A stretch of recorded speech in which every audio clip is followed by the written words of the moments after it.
నమస్తే, నేను మీ సతీష్. రేవంత్ రెడ్డిపై వైసీపీ మాటల దాడి మొదలుపెట్టింది. ముఖ్యంగా రేవంత్ ఈ రోజున ఆంధ్రప్రదేశ్ మీద అక్కసు ఎలగక్కుతా ఉన్నాడు. ఈరోజు జగన్మోహన్ రెడ్డి ప్రజలకు అంత సుపరిపాలన అందిస్తూ ఉంటే కేవలం ఒక కక్ష సాధింపు ధోరణితో, అలాగే అవగాహన లోపంతో రేవంత్ రెడ్డి చేస్తున్నటువంటి వ్యాఖ్యలు కనిపిస్తున్నాయంటూ కూడా ఈ రోజున వైసీపీ ఒక మాటల దాడిని అయితే కనుక మొదలుపెట్టింది. మరి ఈ రకమైనటువంటి దాడికి కారణాలు ఏమిటి అనేటువంటి అంశం మనతో చర్చించేందుకు సీనియర్ జర్నలిస్ట్ సత్యమూర్తి గారు ఉన్నారు. సార్ నమస్కారం అండి. సార్, ఈ రోజున రేవంత్ రెడ్డి ఒక ముఖ్యమంత్రిగా కాకుండా ఆయన ఒక వీధి రౌడీలాగాను, అలాగే అవగాహన లోపంతో మాట్లాడుతున్నాడు అంటూ వైసీపీ ఈ రోజున రేవంత్ రెడ్డి మీద ఒక అటాక్ అన్నది మొదలుపెట్టింది. ఈ రకమైనటువంటి అటాక్కి కారణాలు ఏమిటి? కారణం ఏముందండి, సింపుల్. ఇప్పుడు రేవంత్ రెడ్డి గెలవటం అనేది జగన్మోహన్ రెడ్డికి పెద్ద దెబ్బ, ఎదురు దెబ్బ. ఎందుకు అంటే అసలు రేవంత్ రెడ్డి గెలవకుండా మళ్ళీ కేసీఆర్ గెలిచుంటే జగన్మోహన్ రెడ్డి పండగ చేసుకునేవాడు. కేసీఆర్కి జగన్మోహన్ రెడ్డికి అవినాభావ సంబంధం ఉంది. వాళ్ళిద్దరూ కూడా అవిభాజ్య కవలలు లాంటి వాళ్ళు. జగన్మోహన్ రెడ్డి అమరావతిని సర్వనాశనం చేసింది హైదరాబాదులో ఉన్న ఆయన ఆస్తుల విలువ పెంచుకోవటానికి. కేసీఆర్కి ఏమో కావాల్సింది హైదరాబాదు డెవలప్ కావటం. అంటే హైదరాబాద్ డెవలప్ కావటం అంటే హైదరాబాదులో రియల్ ఎస్టేట్ పెరగాలి. ఇది కేసీఆర్ ఆలోచన. హైదరాబాద్లో రియల్ ఎస్టేట్ డెవలప్ కావాలి అంటే అమరావతి చచ్చిపోవాలి. అమరావతి చచ్చిపోవటం వల్ల ఇక్కడ రెండు పర్పస్లు నెరవేరుతాయి. కేసీఆర్కి ఆయన పర్పస్ నెరవేరుతుంది, జగన్మోహన్ రెడ్డి పర్పస్ నెరవేరుతుంది. జగన్మోహన్ రెడ్డి ల్యాండ్ బ్యాంక్ అంతా కూడా ఉన్నది హైదరాబాద్ పరిసరాల్లోనే. ఇప్పుడు ఏదో రీజనల్ రింగ్ రోడ్డు వేస్తుంటే హైదరాబాదు మొత్తం తెలంగాణలో అందులో ఎక్కువ లాభపడేది జగన్మోహన్ రెడ్డి. అటువంటి పరిస్థితులు ఉన్నాయి ఇక్కడ. కోర్స్ ఆ అలైన్మెంట్ని ఇప్పుడు రేవంత్ రెడ్డి మారుస్తున్నాడు అనుకోండి, అది వేరే విషయం. చెప్తున్నా అంటే నీకు డబుల్ ఎడ్జ్డ్ వెపన్లు అనమాట. జగన్మోహన్ రెడ్డి కేసీఆర్కి మేలు చేస్తే తనకు ఆటోమేటిక్గా మేలు జరుగుతుంది. అమరావతికి మేలు చేస్తే జగన్మోహన్ రెడ్డికి ఏమొస్తుంది? ఏమీ రాదు. అమరావతిలో ఆస్తుల విలువ పెరుగుతుంది. అమరావతిలో ఆస్తుల విలువ పెరగడం వల్ల మనకేమీ ప్రయోజనం ఉండదు. అందుకని కేసీఆర్ గెలవాలి. కేసీఆర్ గెలవాలి అంటే ఏం చేయాలి అంటే మామూలుగా కేసీఆర్కి తీవ్ర వ్యతిరేకత ఉంది నల్గొండ, ఖమ్మం జిల్లాల్లో. మిగిలిన తెలంగాణ భాగం సంగతి ఎట్లా ఉన్నా నల్గొండ, ఖమ్మం జిల్లాల్లో అసలు కేసీఆర్కి పూర్తి వ్యతిరేకత కనిపించింది. ఎలక్షన్లకు ముందరే కనిపించింది.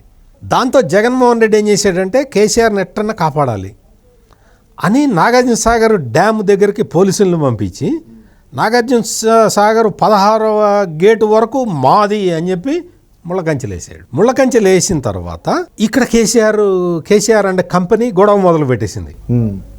ఆంధ్ర వాళ్ళు వచ్చేసారు, నాగార్జున సాగర్ డ్యామ్ని ఆక్యుపై చేసుకున్నారు.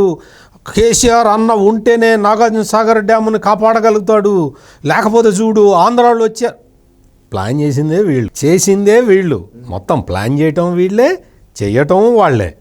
మొత్తం చేసేసి ఆంధ్ర వాళ్ళు వచ్చారు అని చెప్పి ఇక్కడి నుంచి కేకలేస్తే తెలంగాణ ప్రజలందరూ కూడా ఆ సెంటిమెంట్కు లొంగిపోయి కేసీఆర్ ఉంటే తప్ప మనకు నాగార్జున సాగర్ మనకు దక్కదు అని అనుకుంటారేమో అనుకొని ఆఖరి నిమిషంలో కేసీఆర్కి ఓటేస్తారేమో అని రకరకాల భ్రమలు కల్పించి అక్కడ పోలీసులు దండయాత్ర చేస్తారు, ఇక్కడ పోలీసులు పారిపోతారు. అంత ప్లానే, మొత్తం ప్లాన్ ప్రకారం రెచ్చగొట్టడం అనమాట. తెలంగాణ ప్రజల్ని రెచ్చగొట్టి నాగార్జున సాగర్ సెంటిమెంట్ని రగిల్చి ఖమ్మం, నల్గొండ జిల్లాల్లో కేసీఆర్కి ఓట్లు పడేలాగా చేద్దామని జగన్మోహన్ రెడ్డి ప్లాన్ వేశాడు. ఇదే ప్లాన్ని రేవంత్ రెడ్డి చెప్పాడు. తప్పేముంది అందులో? జరిగిందే వాస్తవమే కదా. అప్పటికి ఇంకా పోలింగ్ జరుగుతూ ఉన్నది. పోలింగ్ జరుగుతూ ఉన్న క్రమంలోనే Revanth Reddy clear cut message ఇచ్చాడు. తెలంగాణ ప్రజలారా, మీరు ఆవేశానికి లోను కావద్దు. నాగార్జున సాగర్ని ఎట్లా ప్రొటెక్ట్ చేయాలో మాకు తెలుసు. మేము అధికారంలోకి రాబోతున్నాం, తాట తీస్తాం. ఎవడైనా సరే వెధవేషాలు వేస్తే తాట తీస్తాం, మా మీద నమ్మకం ఉంచండి అని చెప్పి రేవంత్ రెడ్డి అప్పుడే చెప్పాడు. ఆ రోజే చెప్పాడు. నిన్న మొన్న చెప్పింది రేవంత్ రెడ్డి చెప్పింది కొత్త విషయం కాదు. ఆ రోజునే పోలింగ్ జరుగుతున్న సమయంలో జగన్మోహన్ రెడ్డి, కేసీఆర్ కలిసి ఈ రెండు ప్రభుత్వాలు కుట్ర చేసిన విషయాన్ని రేవంత్ రెడ్డి ఆ రోజే చెప్పాడు. ఆ రోజే చెప్పటమే కాకుండా తెలంగాణ ప్రజలకు ఎష్యూరెన్స్ ఇచ్చాడు. ఆ ఎష్యూరెన్స్ ఇచ్చిన విషయాన్ని గుర్తు చేశాడు. అదే దీంతో ఏమైపోయింది అంటే తెలంగాణ ఎన్నిక ముగిసింది, ఇప్పుడు ఆంధ్రప్రదేశ్ ఎన్నికలు జరగబోతున్నాయి. తెలంగాణ వైపు నుంచి కవ్వింపు చర్యలు చేసుకొని ఒక ఆంధ్ర సెంటిమెంట్ రగిల్చి జగనన్నే ప్రొటెక్ట్ చేస్తాడు, ఆంధ్ర ఇంట్రెస్ట్ అని చెప్పాలని, అట్లా చెప్పించాలని జగన్మోహన్ రెడ్డి ముఠా వేస్తున్న ప్లాన్. మరి ఇక్కడ గవర్నమెంట్ ఏమో సహకరించట్ల. ఆ నాగార్జున సాగర్ ఇష్యూలో కూడా మీరు బాగా గమనిస్తే అక్కడ ఆంధ్రప్రదేశ్లో నీటిపారుదల శాఖ మంత్రి ఒక ఆయన ఉన్నాడు. ఆయనకి ఆ శాఖ ఉన్నట్టు మనలాంటి వాళ్ళకి తప్ప ఆయనకే తెలియదు. ఆయన పేరు అంబటి రాంబాబు. ఆయన ఎంతసేపటికి పవన్ కళ్యాణ్ మీద డెరగేటరీ కామెంట్లు చేయటం, కాపు కులస్తుల్ని రెచ్చగొట్టడం, ఇటువంటి ఈ 2 పనులలోనే ఆయన నిమగ్నమై ఉంటాడు. కాఫర్ డ్యామ్ అంటే అవన్నీ నాకెట తెలుస్తాయి అన్నాడు. పోలవరానికి సంబంధించి అరే కాఫర్ డ్యామ్కి బొక్కపడ్డది కొట్టుకుపోయిందంటే అవన్నీ తెలుసుకోవడానికి నేనేమన్నా ఇంజనీర్నా అన్నాడు. మరి నువ్వెందుకు మంత్రిగా ఉన్నది? ఇటువంటి ఇరిగేషన్ మంత్రిని పెట్టుకొని జగన్మోహన్ రెడ్డి ఆ నాగార్జున సాగర్ ఎపిసోడ్ జరగంగానే ఆయన ఒక స్క్రీన్ పెట్టాడు. స్క్రీన్ పెట్టి ఆ స్క్రీన్ మీద ఒక పవర్ పాయింట్ ప్రజెంటేషన్ ఇద్దామని ప్రయత్నం చేశాడు. అసలు వాస్తవంగా ఈ అంబటి రాంబాబుకి అదేదో ముద్దు పేరు కూడా ఉంది. ఆ ముద్దు పేరు మనం చెప్పక్కర్లేదు, కానీ అంబటి రాంబాబుకి ఒక అసలు టీఎంసీ అంటే తెలియదు. టీఎంసీ అంటే ఏంటో తెలియదు. అసలు అటువంటి పదం ఉంటుందన్న విషయం తెలియని వాడు జలవనరుల శాఖ మంత్రి. అది వేరే విషయం. ఆయన వచ్చేసి జగన్ అన్న ఆంధ్రప్రదేశ్ ప్రజలకి ఈ కరువు సమయంలో చాలా మేలు చేశాడు, తెలంగాణ మీద యుద్ధం ప్రకటించి నాగార్జున సాగర్ నుంచి మనకి నీళ్లు తెచ్చాడు, 2 టీఎంసీల నీళ్ళని జగన్మోహన్ రెడ్డి గారు కాబట్టి ఆంధ్ర రాష్ట్ర ప్రజలకి అందించాడు అని బహుశా గంభీరమైన పవర్ పాయింట్ ప్రజెంటేషన్ చేద్దామని ప్రయత్నం చేశాడు. అది కుదరలేదు, కానీ చెప్పాడు. ఎవరన్నా నమ్మారా ఆంధ్రాలో?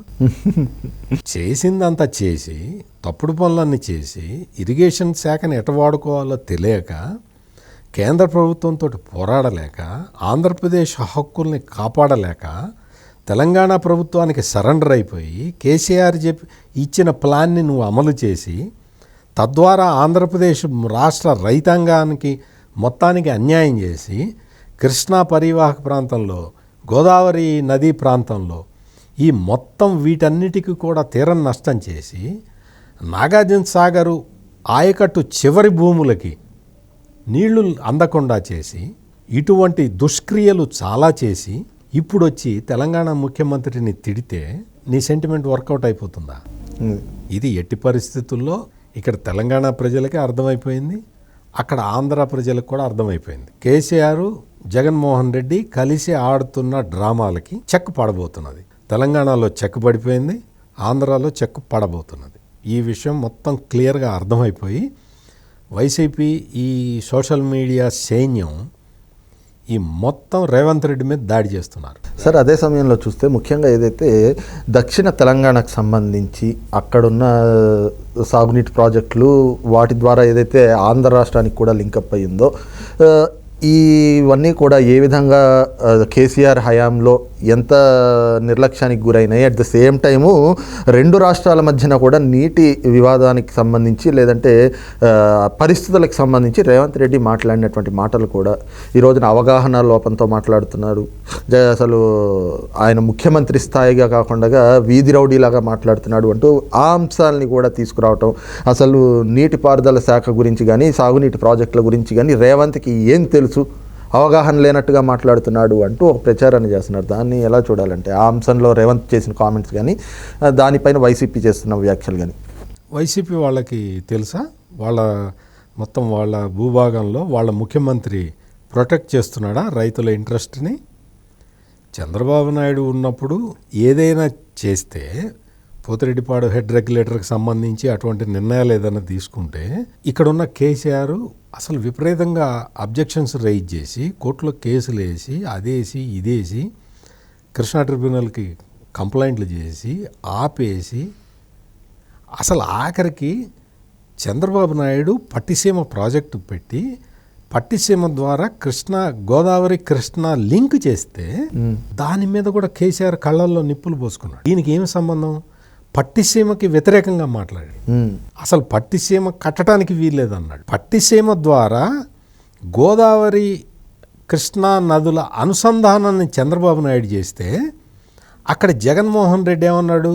ఒక పిల్ల కాలువ ద్వారా కట్టేసి ఆ మధ్యలో ఉన్న లింకు తెగ్గొడితే నదుల అనుసంధానం అయిపోతుందా అన్నాడు. ఇదే జగన్మోహన్ రెడ్డి. ఇదే జగన్మోహన్ రెడ్డి ఈ రోజున ఈ కరువు పరిస్థితుల్లో పట్టిసీమ ద్వారా లిఫ్ట్ చేసిన నీళ్లని అదే చంద్రబాబు నాయుడు తవ్విన కాలువ ద్వారా పంపించి సాగర్ డెల్టాని ఆదుకుంటున్నారు. ఈ విషయాన్ని మీరు నేను చెప్పటం కాదు, ఆ రాష్ట్రానికి సంబంధించిన మంత్రే చెప్పాడు. అంటే గోదావరి నదిలో ఎత్తిపోసిన నీళ్లను తీసుకొచ్చి కృష్ణా డెల్టాలో వాడుకుంటున్నాడు. ఆ పని చేసింది ఎవరు? ఆ రోజున పట్టిసీమ కట్టిన చంద్రబాబు చేసిన పనిని ఆ రోజున నువ్వు విమర్శించావు. ఈ రోజున అదే ప్రాజెక్టు నీకు దిక్కైంది.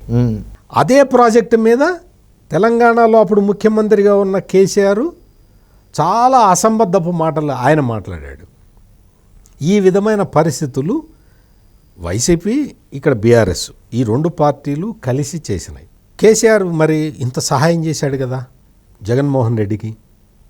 మరి రాయలసీమ లిఫ్ట్ ఇరిగేషన్ ఎందుకు పూర్తి చేయలేకపోయాడు? రాయలసీమ లిఫ్ట్ ఇరిగేషన్ని, ఆ ప్రాజెక్టుని పూర్తి చేస్తే అసలు రాయలసీమ మొత్తం సస్యశ్యామలం అయ్యేది కదా. 5 సంవత్సరాల కాలపరిమితి ఇచ్చారు నీకు ప్రజలు. 5 సంవత్సరాల కాలపరిమితిలో ఏం చేయగలిగావు? నువ్వు పూర్తి చేసావా? నీ కేసీఆర్కి చెప్పుకొని, అయ్యా దీనికి ఒక్కదానికి అడ్డుపడమాక, నేను చేసుకుంటాను, నా రాయలసీమ ప్రజలకి ఇబ్బంది లేకుండా ఉంటుంది అని చెప్పగలిగేవా? రాయలసీమ లిఫ్ట్ ఇరిగేషన్ మీద కూడా తెలంగాణ అభ్యంతరాలు వ్యక్తం చేసి, అంటే ఈ విధమైన పరిస్థితులు, అంటే నువ్వు కేసీఆర్కి ఎంతగా లొంగకపోతే, కేసీఆర్ని నువ్వు ఎంతగా కేసీఆర్కి నువ్వు సరెండర్ కాకపోతే, కేసీఆర్ నీ మీద ఎంతగా ఆధిపత్య ధోరణి చూపకపోతే ఇటువంటి చర్యలు చేస్తావు నువ్వు. సరే, అక్కడే చూస్తే ఈ రోజున రేవంత్ రెడ్డి జగన్మోహన్ రెడ్డిని విమర్శించేస్తున్నాడు, జగన్మోహన్ రెడ్డిని తిట్టిపోస్తున్నాడు అంటూ చేస్తూ ఉన్నారు. కానీ రేవంత్ అన్న మాటలు కూడా ఒకసారి గమనిస్తే, ఏదైతే రెండు రాష్ట్రాలకి మధ్యన మనకి మనం చర్చలు జరుపుకొని ఒక సామరస్యంగా సమస్యను పరిష్కరించుకోవచ్చు, ఈ రోజున జగన్మోహన్ రెడ్డి కేసీఆర్ కలిసి తీసుకున్న నిర్ణయాలతోటి కేంద్రం చేతుల్లోకి వెళ్ళిపోవాల్సి వచ్చిన పరిస్థితులు వచ్చినాయి అని చెప్పి ఆయన వ్యాఖ్యలు చేశారు. మరి నిజంగా అది రెచ్చగొట్టేటువంటి ధోరణి అనుకోవాలా, లేకపోతే ఆయన చేసిన వ్యాఖ్యలకి అంతరార్థం ఏమనుకోవాలి? తెలంగాణ సీఎం రేవంత్ రెడ్డి ఆంధ్ర ప్రాజెక్టుల గురించి, ఆంధ్ర ప్రజల గురించి, ఆంధ్ర రాష్ట్రం గురించి రేవంత్ రెడ్డి మాట్లాడలేదు. రేవంత్ రెడ్డి మాట్లాడింది కేవలం ఏంటి అంటే, నాగార్జున సాగర్ మీద జగన్ కేసీఆర్కి హెల్ప్ చేద్దామన్న ఉద్దేశంతో ఆడిన డ్రామా వల్ల ఈ రోజున నాగార్జున సాగర్ డ్యామ్ మొత్తం కూడా కృష్ణా వాటర్ అథారిటీ కిందకి వెళ్ళిపోయింది. ఈ రెండు రాష్ట్రాలు కలిసి ఏదో మాట్లాడుకొని సామరస్యంగా చేసుకునే పద్ధతి పోయి జగన్మోహన్ రెడ్డి స్వార్థం, కేసీఆర్ స్వార్థం వల్ల ఇది కేంద్ర ప్రభుత్వం చేతిలోకి వెళ్ళిపోయింది అని చెప్పాడు. రేవంత్ రెడ్డి చెప్పిన మాటలు అక్షర సత్యాలు. దాన్ని Jaganmohan Reddy and company, KCR and company ఏ విధంగా వాళ్ళు తీసుకొని విమర్శలు చేసినా ప్రయోజనం లేదు. తెలంగాణ ప్రజలకి అర్థమైపోయింది రేవంత్ రెడ్డి మన తరఫున మాట్లాడుతున్నాడు అని. ఆంధ్ర ప్రజలకు అర్థమైపోయింది జగన్మోహన్ రెడ్డి తెలివి తక్కువ నిర్ణయాలు తీసుకుంటున్నాడని. రైట్, ఇది చూస్తున్నాం కదా. ముఖ్యంగా ఏదైతే ఈ రోజున రేవంత్ జరిగిన వాస్తవాల్ని బయటకు పెడతా ఉంటే అది రేపు ఎన్నికలు రాబోతూ ఉన్నాయి కాబట్టి ఈ క్రమంలో ప్రజల్లో ఎక్కడైతే తాను చేసినటువంటి అవినీతి పనులు కావచ్చు, లేదంటే అక్రమ పనులు కావచ్చు, ఇవన్నీ కూడా బయట పెడతా ఉన్నాయి. ఇవి తనకి ఏ విధంగా ఎక్కడైతే రాజకీయంగా ఎదురు దెబ్బ తగులుతుందో అన్నటువంటి భయంతో ఈ రోజున రేవంత్ పైన ఈ విధంగా దుష్ప్రచారానికి పాల్పడతా ఉన్నారు వైసీపీ నాయకులు, జగన్మోహన్ రెడ్డి. అయితే ప్రజలు మాత్రం ఈ రకమైనటువంటి తప్పుడు ప్రచారాలని నమ్మేటువంటి పరిస్థితి ఉండబోదు అనేటువంటి భావన కూడా సీనియర్ జర్నలిస్ట్ సత్యమూర్తి గారు వ్యక్తం చేస్తూ ఉన్నారు. Thank you. నమస్కారం.